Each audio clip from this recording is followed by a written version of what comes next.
Hi friends! Thanks for tuning in. If you like this video, please give it a like, comment below, and take a moment to subscribe to our channel. Welcome to Penticton, British Columbia. This city is in the southern part of the Okanagan Valley, between two large lakes, Okanagan Lake to the north and Skaha Lake to the south.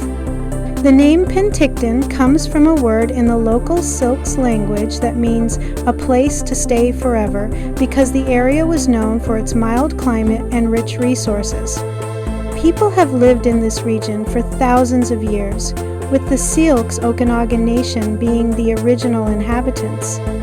Penticton became a settlement for non-Indigenous people in the late 1800s. Today it is known for its orchards, vineyards, and warm summers. Tourism plays a big role in the local economy, especially in the summer when people come for beaches, boating, and wineries. The city is also a popular stop for cycling and hiking, with the nearby Kettle Valley Rail Trail offering scenic views of the surrounding hills and lakes. Thank you for joining us on this tour of Penticton, British Columbia.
Thanks for watching!